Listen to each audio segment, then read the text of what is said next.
In this video, I'm going to teach you how to analyze your campaign performance in HubSpot. To do that, first head over right here into your marketing and click on campaigns that we have right there. Once we're in there, we can see right here our marketing campaigns that we have available on HubSpot. So for this case, just proceed to actually choose right here the campaign that you wish to actually analyze. So on this case, let's head over and then choose right here this campaign. Click on the campaign. After that, you can see the details of the actual campaign themselves. Here we have the assets, attribution, and the likes. So if you wish to analyze it, head over to the performance option, or you can click onto these actions. You can see right here that you have the assets, and you also have the option to summarize.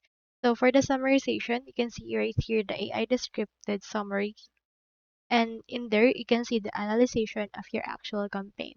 Alternatively, you can also choose a actual date range and export that as well in order to change what will be covered onto the actual summary. So that's all there is today, and if you haven't signed up for HubSpot yet, make sure to use your affiliate links given in the video description. Thanks for watching, and I will see you in my next video.